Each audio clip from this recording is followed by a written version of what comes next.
নামাজের পর সম্মিলিত মুনাজাত সম্পর্কে জানতে চাই। ইমাম মালিক বলেছেন যে কানু ইয়াখলুনা কুল্লু রাজুলিন ইয়াখলু বিনাফসিহি বাদা আল-ইনসিরাফ মিনাস সালাহ।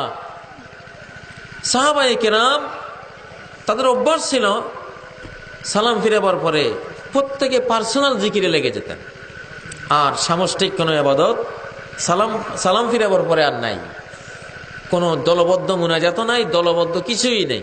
এখন ব্যক্তিগতভাবে সবাই জিকির আজকাল শুরু করবে।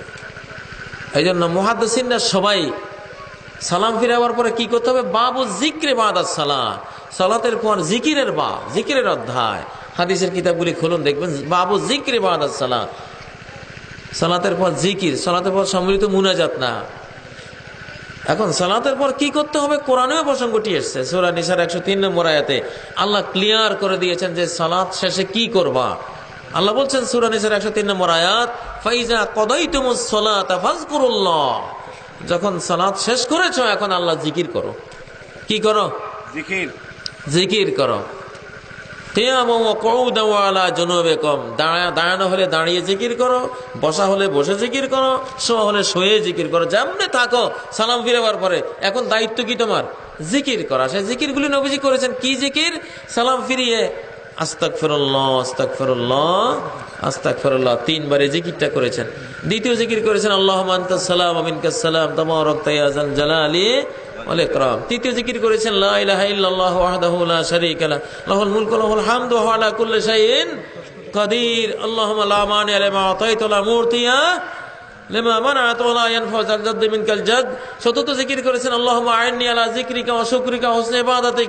পঞ্চম জিকির করেছেন লা ইলাহা ইল্লাল্লাহ ওয়া লা না'বুদু ইল্লা ইয়্যাহু। এই যে লম্বা একটা জিকির, এটা করেছেন। তারপর ষষ্ঠ জিকির করেছেন সুবহানাল্লাহ 33 বার, আলহামদুলিল্লাহ 33 বার, আল্লাহু আকবার 34 বার। সপ্তম জিকির করেছেন আয়াতুল কুরসি। সপ্তম জিকির করেছেন 3 কুল, সূরা ইখলাস, সূরা ফালাক, সূরা নাস। অষ্টম জিকির করেছেন সুবহানা রাব্বিকা রাব্বিল ইজ্জাতি আম্মা ইয়াসিফুন ওয়া সালামুন আলাল মুরসালিন ওয়াল হামদুলিল্লাহি রাব্বিল আলামিন। এগুলি এক একটা জিকির এত বড় ফজিলতপূর্ণ। আয়াতুল কুরসি সম্বন্ধে বলছেন যে মান কারা আয়াতুল কুরসি দুবারা সালাওয়াতুল মাকতুবাত লাম ইয়ামনাহু মিন দুখুলিল জান্নাতি ইল্লা ইয়ামুত। 5 ওয়াক্ত ফরজের পরে পরে যে ব্যক্তি আয়াতুল কুরসি পড়বে তার জান্নাতে যাওয়ার বাকি হলো শুধু মৃত্যুটা। মৃত্যুর সাথে সাথে জান্নাতে চলে যাবে। তাবারানী riwayate আসছে কানা বিজিম্মাতিল্লাহি হাত্তা সালাতিল উখরা, আয়াতুল কুরসি যে 5 ওয়াক্তের পরে পড়বে সে আগামী নামাজ আসা পর্যন্ত আল্লাহর হেফাজতে, আল্লাহর জিম্মাদারিতে থাকবে। সুবহানাল্লাহ। আবার 100 তাসবিহ যেটা সুবহানাল্লাহ আলহামদুলিল্লাহ আল্লাহু আকবার 33 33 34, এটার ব্যাপারে এসেছে গুফিরাত লাহু যুনুবু ওয়া ইন কানা মিসলা যাবাদিল বাহর, সমুদ্রের ফেনা সমান হলেও তার সব গুনাহ আল্লাহ ক্ষমা করে দেবেন। এই বিশাল বিশাল ফজিলতের জিকিরগুলি থেকে আমরা বঞ্চিত হয়েছি। কি দিয়া? ওই আল্লাহুম্মা আমিন বিরহমাতিকা ইয়া আরহামার রাহিম। যেখানে কোনো বেদাত আসবে সেখানে সুন্নত উঠে যাবে। সুন্নতের বরকত থেকে আমরা বঞ্চিত হয়ে গেছি এই বেদাতের কারণে। এটা কোনো স্থান নাই। দলিল দিছে ফরজ সালাতের পরে দোয়া কবুল হয়, আবার ইজা রাফা ইয়াদাহি আইয়ারুদ্দু। হ্যাঁ, ফরজ সালাতের পরে দোয়া কবুল আছে। তাহলে এই দোয়াগুলি, এই পার্সোনাল দোয়াগুলি, পার্সোনাল জিকিরগুলি, এগুলো জিকির আছে, দোয়া আছে, তাসবিহ আছে, তাহমিদ আছে, তাহলিল আছে, সব কিছু আছে। এগুলি কবুল হয়। বেদাত কখনো কবুল হয় না। দোয়া সব জায়গায় আছে, হাত তোলা সব জায়গায় নেই। গাড়িতে উঠার সময় দোয়া আছে কিন্তু হাত তোলা নেই।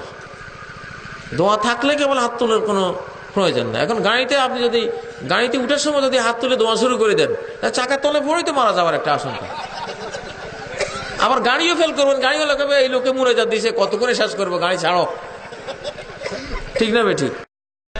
আবার টয়লেটে যাওয়ার সময় তো দোয়া আছে, সেখানেও যদি বতাটা থুইয়া আল্লাহুম্মা আমিন কই এভাবে দোয়া শুরু করে দেন, বিরহমাতিকা ইয়া আরহামার রাহিমিন এইভাবে শুরু করেন, বিশ্বাস তো নাই কোন সময় ওইটা শুরু হয়ে যায় যেভাবে আরম্ভ হয়েছে। এরপরে টয়লেট থেকে আবার বাইরে হওয়ার সময় দোয়া আছে, ওখানে যদি আবার লোটা বন্ধা থুইয়া আবার এইভাবে হাত তোলেন, তাহলে এইভাবে মুখে মুছতে গেলে, বাম হাত মুছতে গেলে তো মুখেরও সমস্যা। সব জায়গায় হাত তোলার না, কিন্তু সব জায়গায় কি আছে? দোয়া আছে।